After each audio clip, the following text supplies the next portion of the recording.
I had been dead for 3 years. My boyfriend visited me every day, but deep down, I didn't want him to. I didn't want to see him. One day, he brought his new girlfriend to my grave. He said, "From now on, I won't visit you anymore. I'm starting a new life." I was happy that he'd finally let go, but why couldn't I control my tears from falling? I have been deceased for 3 years now, and Chester kept visiting my tomb for the last 3 years. Each Friday, no matter rain or shine, Chester arrives without fail. He purchases a bouquet of flowers, laying them gently at the foot of my tombstone. He proceeds to sit, chattering about the week's happenings, from the grand affairs unfolding at the United Nations to the trivial matter of today's lunch being too tough for his liking. He speaks, expecting no reply, yet he carries on this one-sided conversation at my graveside for 3 long years.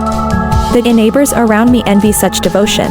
They say I must be a superhero in my past life to deserve a man as steadfast as Chester. I revel inwardly, it's merely a testament to my charm, I think to myself. But honestly, I do not wish for Chester to continue these visits. His constant dwelling on the past is not a healthy sign. I've often urged him, in my silent way, to move forward.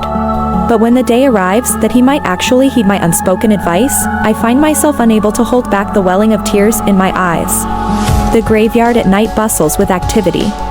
A new neighbor has arrived, a chatterbox around my age. She taps my shoulder, asking, "Will your boyfriend come tomorrow?" "That fool, he wouldn't dare miss it," I reply. 3 years already. I correct her, 1,166 days, to be precise. The ghostess chuckles dryly, "You certainly keep count." How could I not?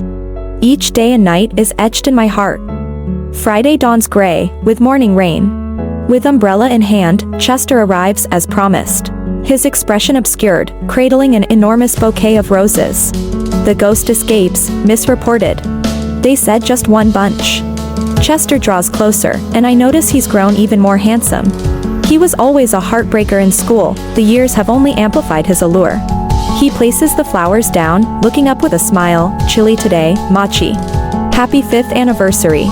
Attached to the roses is a handwritten card, each stroke meticulous and sincere. Every year on our anniversary, Chester brings a bouquet of roses. Leaning against the side, I laugh softly, "You still remember." Time flies, it's already been 5 years.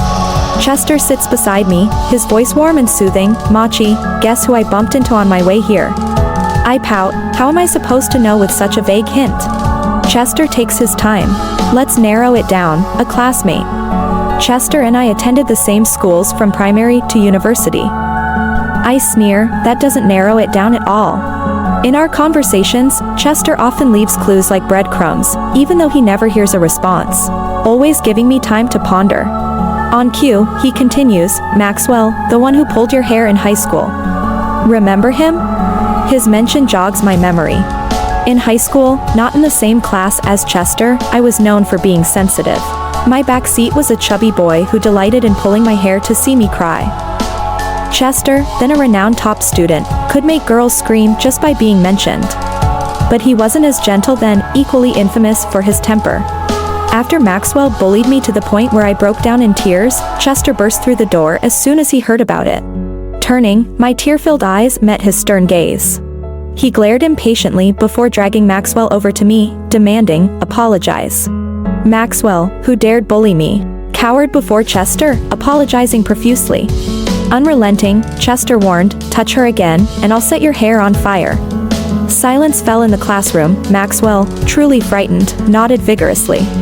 Chester released him, then looked down at me, fishing out a candy from his pocket. "Don't cry. So useless. And you didn't tell me." From then on, my heart would race uncontrollably at the sight of Chester. Just seeing him ignited fireworks within my heart. I nod. "Yes, I remember. Why do you ask?" "He's married now, and his child is able to walk now," she informs me. "Is that so?" I marvel. Time really does fly. This time, Chester brought strawberries that look so tempting, I can hardly resist grabbing one. I roll up my sleeves, trying to listen to his stories while attempting to snatch a strawberry, but my fingers pass through them again and again. I was just a coward back in high school, but I am not anymore. I'd give him a good beating for sure, but after you spooked him in class, he never bothered me again. His gaze drifts off into the distance, and he suddenly chuckles, remembering something. Actually, there's something I never told you. I gave Maxwell another thrashing during the holidays.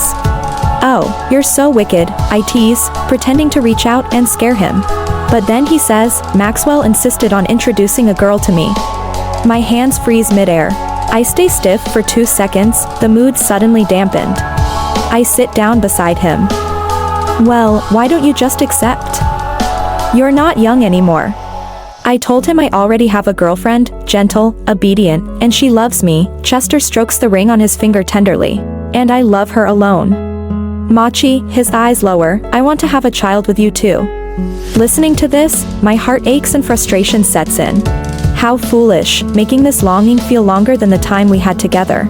Machi, Chester's voice cracks, I miss you so much. Do you miss me?